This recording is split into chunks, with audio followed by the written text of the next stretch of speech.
성경 말씀 사도행전 21장 37절에서 읽기를 22장 1절까지 읽도록 하겠습니다.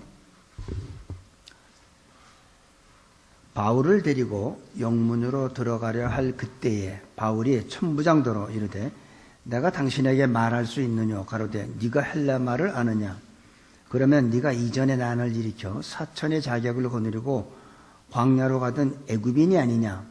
바울이 가로되 나는 유대인이라 소읍이 아닌 길리기아 다소성의 시민이니 청컨대 백성에게 말하기를 허락하라 하니 천부장이 허락하거늘 바울이 층대 위에 서서 백성에게 손짓하여 크게 종령이 한 후에 히브리 방언으로 말하여 가로되 부형들아 내가 지금 너희 앞에서 변명하는 말을 들으라 하더라. 아멘. 바울은 3차 전도 여행을 마치고 예루살렘 교회로 돌아왔습니다. 와보니까 두 가지가 바울을 기다리고 있었는데 하나는 뭐냐면 수만 명의 유대인이 바울을 죽이려고 기다리고 있었습니다. 그리고 또 하나는 영적 능력을 상실하고 무기력 가운데 겁에 질려있는 예루살렘 교회를 만나게 됩니다. 바울이 예루살렘에 도착했다는 소문을 들은 유대인들은 이제 성난 폭도가 돼가지고 바울을 죽이려고 성 밖으로 끌고 가서 죽이려고 소란을 핍니다.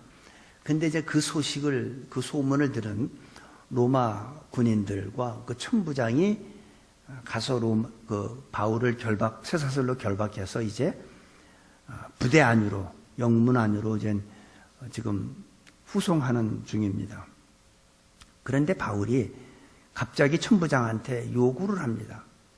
지금 바울은 돌에 맞아서 아마 얼굴에 피투성이가 됐을 테고 지금 공포에 지금 질려 있어야 할 그럴 판인데 바울은 그게 아니라 천부장한테 내가 나한테 말할 수 있는 시간을 허락하겠느냐 지금 그런 말을 합니다. 21장 37절 38절에 나옵니다. 지금 군인들이 아니었으면 바울은 아마 죽었을지도 몰라요. 그들이 유대인들이 수만 명이 바울한테 돌을 하나씩만 던져도 만 명만 해도 10,000개를 맞았을 텐데 얼마나 빨리 로마 군인들이 신속하게 왔는지는 모르지만 바울은 아마 거의 죽을 지경까지 갔다고 저는 추측이 됩니다. 그러면 야 하마터면 죽을 뻔했네. 천부장한테 감사하다고 그랬을 거 아니에요. 우리 같으면. 근데 바울은 두려움에 떨고 죽을 뻔하다 살아났으면 지금 공포에 질려 있어야 할 바울은 오히려 천부장한테 내가 저 유대인들한테 말할 수 있는 시간을 나한테 좀 허락해달라. 그래서 천부장이 허락을 합니다. 사도 바울은 지금 그 성난 유대인들이 폭도가 돼가지고 자기를 얼마나 때렸느냐에는 관심이 없어요.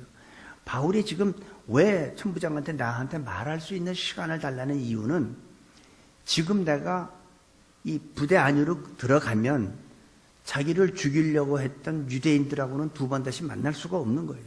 그들에게 다시 말해서 다른 얘기를 하면 그들에게 예수를 증거할 시간이 없다는 거예요. 그러니까 들어가기 전에 마지막 순간이라도 복음을 전하고 싶은 거고 예수를 증거하고 싶은 거예요. 그들이 자기를 얼만큼 때렸던 그게 중요한 게 아니에요. 오직 바울은 예수 그리스도만 증거하면 그게 자기의 삶이었고 기쁨이었다는 거죠. 우리들은 어떤가요? 우리들은 내가 중요하죠. 누가 나한테 조금 섭섭하게 하고 내 생각이 중요하고 내 방법이 중요하죠. 내가 좀 무시당하면 막 더운 게 올라오죠. 돌은 고사하고 여러분들이 저한테 돌 던지면 제가 나 목회 안 해 하고 그만두지 이렇게 하겠어요? 근데 바울은 항상 예수 그리스도 매를 맞든 안 맞든 상관없이 근데 우리들은 예수를 믿어도 자기 방법대로, 자기 생각대로 우리는 믿잖아요. 누가 조금 뭐 하면, 교회가 여기뿐이야. 딴 데 가면 되지. 우리는 쉽게 그럴 수도 있어요. 자기 성격대로 예수님을 믿으려고 합니다. 오늘 이 바울의 모습을 보면서 우리가 진정으로 하나님의 사람으로서 바울과 같은 전도자 역할을 하고 사역을 하려면 자기 자신을 포기할 줄 알아야겠다라는 생각을 제가 해봤습니다. 내가 내 자신을 포기하지 않는 한 예수는 나타나질 않아요. 내가 나타나지. 오늘 저는 여러분들이 이렇게 오늘 바울과 같이 자기 자신을 포기하고 어떤 상황이든 내가 무시를 당하든 돌에 맞아 죽을 뻔하든 자존심이 상했든 이렇든 저렇든 예수만 증거할 수 있다면 기쁨이 되는 우리의 새누리교회가 됐으면 좋겠습니다. 항상 우리가 사람을 볼 때 저 사람의 관심이 어디 있느냐를 보면 우리는 그 사람에 대해서 알 수 있죠. 사도 바울은 항상 관심이 예수님한테 있었어요. 돌에 맞든 감옥에 갇히든 무슨 일이 있든 예수만 증거하면, 예수만 소개만 할 수 있다면 사도 바울은 그게 자기 삶의 목적으로 생각했습니다. 여러분들은 자기 자신을 어떻게 평가합니까? 주일날 와서 찬양하고 열심히 신앙생활하는 그 모습이 사실은 자기 자신은 아니에요. 24시간 동안 내가 어떤 생각을 많이 하고 어디에 내가 가장 많은 시간을 투자하느냐가 바로 자기 자신이라고 저는 생각합니다. 그래서 바울의 관심은 예수님이었지만 이 천부장의 관심은 달랐어요. 여기 뭐라고 그러냐면 38절에 그러면 네가 이전에 난을 일으켜 사천의 자객을 거느리고 광야로 가던 애굽인이 아니냐. 이 천부장의 관심은 치안을 담당하는 자죠.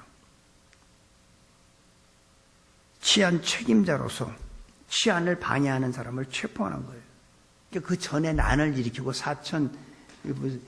그러면 네가 이전에 난을 일으켜 사천의 자객을 거느리고 광야로 가던 애굽인이 아니냐. 이 천부장의 관심은 뭐예요? 항상 아직 그 사람을 체포 못했기 때문에 그 사람을 잡는 게 그 사람에게 천부장의 관심이죠. 왜냐하면 천부장의 목적은 뭐예요? 자기 군대를 거느리고 치안을 담당해야 되니까. 누가 밀란을 일으키든지 누가 소동을 일으키면 그거를 진압을 해야 되니까. 난을 일으켰던 그 사람이 아직 체포되지 않았기 때문에 네가 혹시 그거 아니냐. 이렇게 우리 사람마다 다 자기의 관심이 다 다릅니다. 우리의 관심은 어디에 있습니까? 천부장은 치안을 담당하는 자로서 바로 전에 난을 일으켰던 그 애굽인이 아닌가 이렇게 거기에 관심을 갖고 바울은 돌에 맞든 안 맞든 죽을 뻔하든 그게 중요한 게 아니라 오직 예수 그리스도. 나 같으면 감사합니다.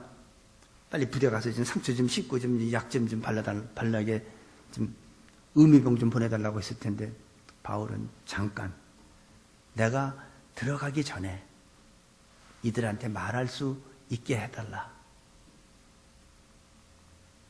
바울이 지금 생각해 보세요. 바울은 자기가 지금 부대 안에 들어가면 자기를 죽이려고 했던 유대인들하고는 이제 두 번 다시 대화할 기회가 없는 거예요. 그러니까 마지막 순간에 예수를 증거하고 싶었던 바울의 그 모습을 볼 수가 있습니다. 그러니까 39절에 바울이 가로되 나는 유대인이라 소읍이 아닌 길리기아 다섯성의 시민이니 청컨대 백성에게 말하기를 허락하라 하니 천부장이 허락하거늘 바울이 층대 위에 서서 백성에게 손짓하여 크게 종령이 한 후에 히브리 방언으로 말하여 가로되. 그러니까 이 천부장은 이 사람이 옛날에 그 애굽인 난을 일으키고 사천 자객을 거느리고 도망간 그 사람인 줄 알았더니 바울이 아니다. 난 유대인이다. 그리고 내가 태어난 곳은 이렇게 시골이 아니라 길리기아 다소라는 그 큰 성에 난 시민이다. 하고 자기가 이렇게 시골 촌뜨기가 아니라는 거죠. 난 도시 사람이라는 거예요. 여기 말로 하면 나 저기 뭐 사우스캐롤라이나 거기서 온 사람이 아니야. 난 뉴욕이야. 뉴요커야. 지금 그런 얘기하는 거예요. 그러니까 천부장이 허락을 합니다. 그런데 바울이 여러 사람이 볼 수 있게끔 이제 계단에 올라가서 히브리 말로 얘기를 합니다. 조용히 하라고 손짓으로. 막 사람들이 이제 잡아라, 뭐 죽여라, 뭐 끌어내라, 뭐 별소리 했는데 사도 바울이 손짓해서 조용히 하라고 하고선 히브리 말로 합니다.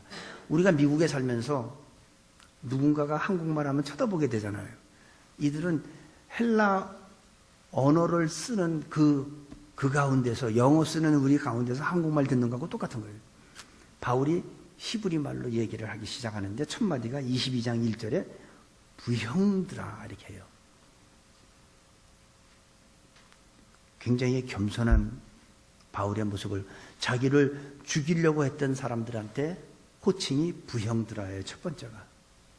거기에는 대제사장도 있고 장로들도 있기 때문에 이렇게 존칭을 해주는 모습을, 나를 죽이려 했는데 무슨 존칭입니까 이게.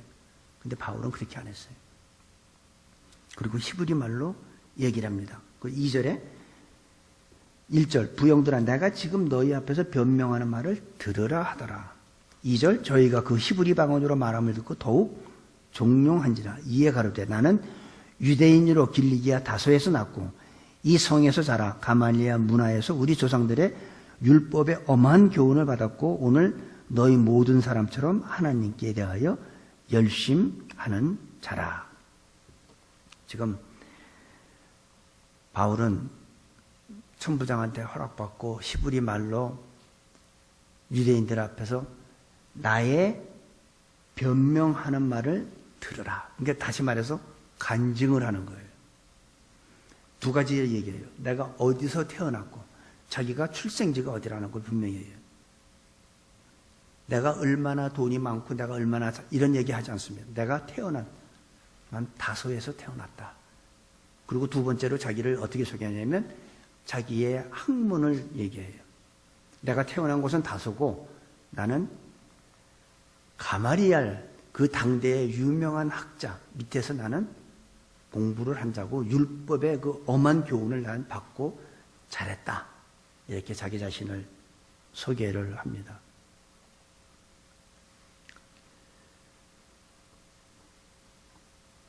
유대인들과 헤어지기 전에 예수님 이야기를 하고 싶은 바울은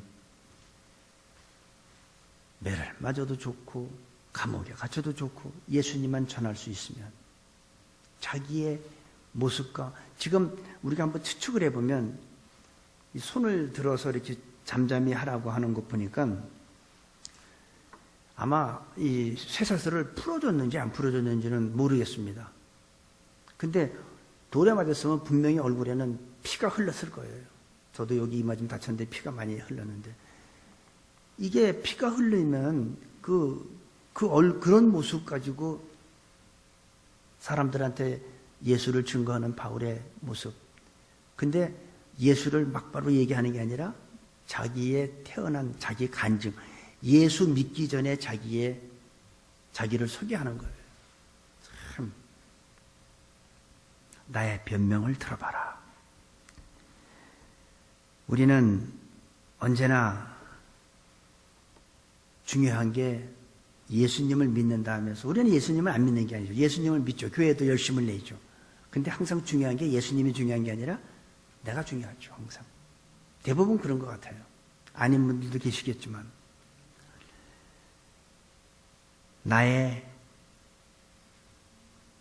생각과 나의 성품, 나의 자존심, 내가 누구한테 지금 무시당하면 맨날 예배 끝나고 친교실 가는데 김철 집사가 뒤에서 자꾸 발로 내 뒤에 툭툭 치면 기분 되게 나쁘잖아요. 얼마나 기분 나쁘겠어요. 무시당하면 어떻게 돼요? 화내잖아요. 집사님 나 목사인데 목사 대우 해줘. 이럴 거 아니에요. 바울은 그런 거에 관심이 없다는 거예요. 자기 자신이 중요한 게 아니라 어떤 상황 속에서 자기가 무시당해도 중요한 건 예수만 증거할 수 있다면. 사도 바울의 모습이에요. 그리고 4절 5절 보니까 내가 이 돌을 핍박하여 사람을 죽이기까지 하고 남녀를 결박하여 옥에 넘겼나니 이에 대제사장과 모든 장로들이 내 증인이라. 또 내가 저희에게서 다메섹 형제들에게 가는 공문을 받아가지고 거기 있는 자들도 결박하여 예루살렘으로 끌어다가 형벌받게 하려고 가더니. 바울은 자기가 율법의 엄한 교훈을 받고 하나님을 믿는데 열심히 있었다. 니네들은 나를 죽이려고 했지만 나는 그 정도가 아니었다. 대제사장하고 장로들이 내 증인이다. 나는 사람을 내가 직접 죽이기도 했고 감옥에 가두기도 했고 내가 다메섹 가는 그것도 공문 받아서 거기에 예수 믿는 사람들을 잡아다가 예루살렘에 끌어오려고 내가 그랬던 사람이다. 여기 제사장하고 장로들 저 사람들이 다 증인이다. 나 옛날에 내가 얼마나 열심히 있었는지 저 사람들이 증인이라고 지금 그렇게 얘기를 합니다. 이 바울의 이 간증을 우리가 좀 보면 우리가 이 바울에 대해서 특별한 것을 좀 생각할 수 있어요. 바울은 예수님을 만나기 전에, 예수님을 믿기 전에도 자기가 옳다고 하면 행동파예요. 행동으로 옮기는 사람이에요. 우리는 많은 지식이 있어도 행동으로 옮기지 않는 사람들이 많잖아요. 굉장히 소극적이고. 근데 바울은 내가 옳다고 생각하면 사람 죽이기까지 하면서 행동으로 옮기는 그런 바울의 특징을 볼 수 있어요. 믿기 전에도 그랬고 믿은 후에도 그랬고. 이게 사도 바울의 모습이죠. 하나님은요, 이런 사람을 쓰시는 것 같아요. 행동, 이런, 지식이 내가 아무리 성경을 많이 알고 신학 박사학위를 땄어도 행동으로 옮기지 않는 사람은 하나님께서 잘 쓰시는 것 같지 않아요. 신학교에서 교수는 할 수 있어도. 행동으로 옮기는 사람을 하나님은 그런 사람을 사용하신다는 것을 우리가 볼 수가 있습니다. 하나님은 바울을 변화시킨 후에도 그의 행동하는 성품을 그대로 사용하는 거예요. 그렇지 않으면 바울은 그런 성격이 아니라면 바울은 죽을 고비 넘기고 그러면 아예 안 해나. 내가 꼭 이렇게까지 하면서 내가 예수 믿을 필요 뭐 있어. 천국만 가면 되는 거지. 그랬을 거예요. 근데 바울은 돌에 맞든 죽을 고비를 넘기든 겁을 주든 두려움이 없었어요. 예루살렘에 가면 자기가 핍박받고 죽을 수도 있다는 그런 걸 수없이 들었는데도 바울이 한번 하고자 하면 그냥 행동으로 밀고 나가는 그런 바울을 하나님께서는 그대로 사용하는 것을 볼 수 있습니다. 그러면서 자기가 예수님을 믿기 전에 모습을 유대인들 앞에서 지금 설명합니다. 우리 교회에서도 제자 훈련 할 때 우리가 간증문을 작성하게 하는 게 있는데 세 단계로 합니다. 바로 이 사도 바울의 이 간증을 우리가 모본으로 해서 내가 예수님을 만나기 전에 나의 삶, 그리고 예수님을 만나게 된 동기, 그리고 예수님을 만난 후에 변화된 나의 삶, 이렇게 저희가 제자 훈련할 때 개인 간증을 작성하게 할 때 이렇게 3단계로 쓰게 합니다. 근데 지금 바울이 자기가 믿기 전에 자기의 삶을 지금 하고 있어요. 그리고 예수님을 믿게 된 동기를 이제 6절부터 합니다. 자기가 이제 공문 받아서 다메섹에 예수 믿는 사람들을 잡으러 지금 가는 이제 얘기를 이제 하는 거예요. 6절. 가는데 다메섹에 가까웠을 때 오종쯤 되어 호련히 하늘로서 큰 빛이 나를 둘러 비치매 내가 땅에 엎드러져 들으니 소리 있어 가로되 사울아 사울아 네가 왜 나를 핍박하느냐 하시거늘 내가 대답하되 주여 뉘시니까 하니 가라사대 나는 네가 핍박하는 나사렛 예수라 하시더라. 나와 함께 있는 사람들이 빛은 보면서도 나더러 말하시는 이의 소리는 듣지 못하더라. 이게 예수님을 만나게 되는 동기를 바울이 간증을 합니다. 자, 이거 공문을 갖고 다메섹에 가는데 가는 이유는 예수 믿는 사람들을 잡아 오게 가두고 그 사람들을 예루살렘에 데려오려고 지금 가는 중에 거의 다 갔을 때에 하늘에서 음성도 들리지만 빛이 임하는 모습을 볼 수 있어요. 근데 같이 동행했던 사람들이 빛은 보는데 사울한테 말하는 음성을 사울만 들었어요. 아까도 우리가 성경 공부 시간에 잠깐 얘기했지만 하나님의 음성을 듣는 거는 모든 사람이 다 듣는 건 아니에요. 바울은 이때 하나님께서 하나님의 음성을 듣는 영의 길을 허락하신 거예요. 그러니까 다른 사람은 못 듣죠. 바울만 들어요. 사울아 사울아 네가 어찌하여 나를 핍박하느냐. 바울이 어떻게 합니까? 땅에 보세요. 거기 그냥 7절 내가 땅에 엎드려져 들으니. 갑자기 가던 사람이 왜 엎드려지고 땅에 엎드려집니까? 하나님이 쓰러뜨렸다는 얘기죠. 성령께서 쓰러뜨렸다는 얘기죠. 땅에 엎드려졌어요. 그리고 음성이 들리기 시작합니다. 근데 같이 간 사람들은 빛만 봤지 음성은 듣지 못하는데 사울은 음성을 듣게 됩니다. 네가 어찌하여 나를 핍박하느냐? 사울은요 예수님을 핍박한 적이 없어요. 예수 믿는 사람들을 핍박했지 예수를 핍박한 적이 없는데 예수님은 뭐라고 말씀하시냐면 왜 네가 나를 핍박하느냐 이거죠. 자, 여러분 집에서 가정에서 아내나 남편 핍박하지 마세요. 그건 누구 핍박하는 거예요? 예수님을 핍박하는 거예요. 아무개야 네가 왜 나를 핍박하느냐? 저는 예수님 핍박한 적 없습니다. 예수 믿는 사람을 핍박한 게 바로 예수를 핍박하는 거예요.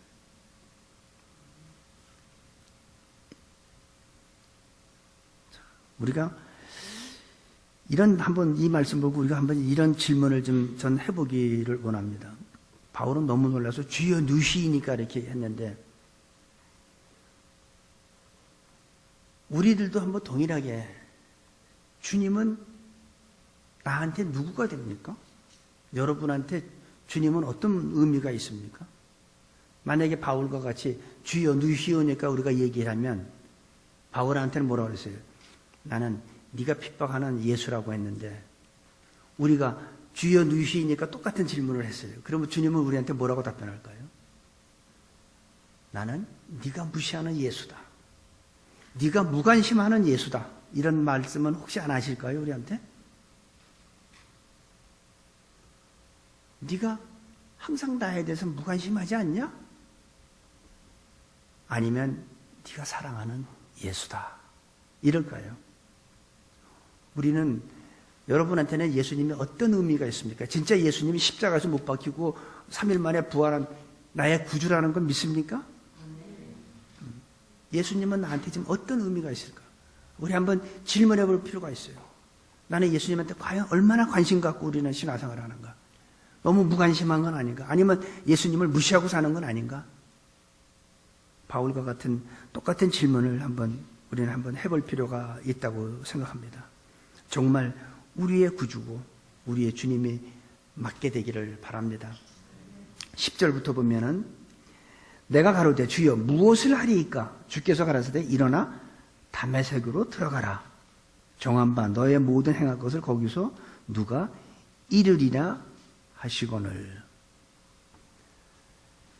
그리고 11절 보니까 나는 그 빛의 광채를 인하여 볼 수 없게 되었으므로 나와 함께 있는 사람들의 손에 끌려 다메섹에 들어갔노라. 지금 자기가 부하들을 데리고 갔는데 이제는 부하 손에 이끌려서 다메섹으로 들어가는 모습을 볼 수가 있습니다. 주님이 만난 다음에 이 바울이 첫 마디가 주여 내가 무엇을 10절 보세요. 내가 가로되 주여 무엇을 하리이까 하고 질문을 해요. 근데 주께서 가라사대 일어나 다메섹으로 들어가라. 방향은 장소는 똑같아요. 예수님을 만나기 전에도 바울의 목적지는 다메섹이었고 만난 후에도 장소는 다메섹이에요. 근데 목적이 달라졌어요. 만나기 전에 목적은 예수 믿는 사람들을 잡으러 가는 거예요. 근데 예수님 만나고 나서는 목적이 달라져요. 장소는 똑같은데 목적이 달라진 거예요. 그게 뭐예요? 사역이죠. 미션이죠. 사명이죠. 우리들한테도 똑같은 그런 음성 주실 줄 믿습니다. 예수님 만났다고 해서 내가 가는 방향이 달라지는 건 아니에요. 장소는 똑같아요. 목적이 달라지는 거죠. 우리 삶의 목적이 달라지는 거죠.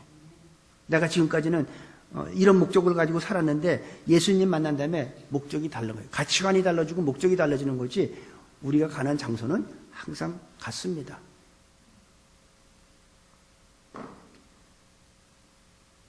예수님의 그 영광을 보고 바울은 눈이 멀었어요. 앞이 안 보이게 됐어요. 이제 의기등등하게 나를 따르라 하고 예수 믿는 사람 잡으러 가는 바울의 모습이 이제는 자기 부하들 손에 이끌려서 다메섹으로 끌려가는 모습이 돼요. 앞이 안 보이니까. 어떤 사람 눈에 뵈면 뭐 무서운 게 없다고 그러는데 하나님께서 왜 바울의 눈을 못 보게 했을까요? 저는 여기에 하나님의 아주 큰, 그 같이 갔던 사람들은 눈이 똑같이 빛은 봤는데 눈은 안 멀었는데 바울만 눈이 멀었어요. 그들은 빛은 봤을 때 소리만 못 들었어요. 근데 바울은 빛 보고 눈이 멀었고 다른 사람들은 빛을 봤는데도 눈이 안 멀어서 바울을 지금 끌고 가는 거예요. 다메섹이요. 왜 바울의 눈이 멀었을까? 저는 한번 혼자 상상해 봤어요. 세상 거에 대해서 눈을 감으라. 세상 거에 대해서 이제 눈 감고 이제부터는 하나님에 대해서 눈 뜨라고 하신 게 아닌가. 저는 그렇게 은혜되는 한번 추측을 한번 생각해 봤습니다. 다메섹 가보면 아나니아라는 사람을 만나게 되는데 거기 보면은 12절에 보니까 율법에 의하면 경건한 사람으로 거기 사는 모든 유대인들에게 칭찬을 받는 아나니아라는 이가 내게와 곁에 서서 말하되 형제 사울아 다시 보라 하고는 즉시 그를 쳐다보았노라. 바울은 세상에 대하여 눈을 감게 하신 그 하나님은 이제 다시 눈을 뜨게 합니다. 아나니아를 통해서. 세상에 대해서는 눈을 감고 하나님에 대해서 눈을 뜨라는 거죠. 저희들도 그랬으면 좋겠어요.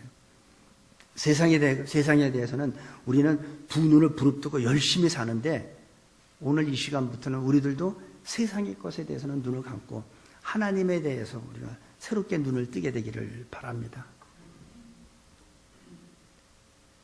바울은 세상에 눈먼 대신에 하나님에 대해서 눈 뜨기 시작한 거예요. 이제 다시 사오라 다시 보라 하고는 즉시 그를 쳐다보았노라. 14절 그가 또 가로되 우리 조상들의 하나님이 너를 택하여 너로 하여금 자기 뜻을 알게 하시며 저 의인을 보게 하시고 그 입에서 나오는 음성을 듣게 하셨으니 이제 하나님의 음성을 듣게 하셨으니 네가 그를 위하여 모든 사람 앞에서 너의 보고 들은 것에 증인이 되리라. 이제는 뭐예요? 예수의 증인이 되라는 거죠. 세상 것에 대해서 눈을 감고 이제는 하나님에 대해서 눈을 떴으니까 이제 네가 그분의 음성을 거룩한 그분의 음성을 듣고 은혜를 받았으니까 이제 그분을 증거하는 네가 보고 듣고 네가 경험한 것을 증거하라는 거죠.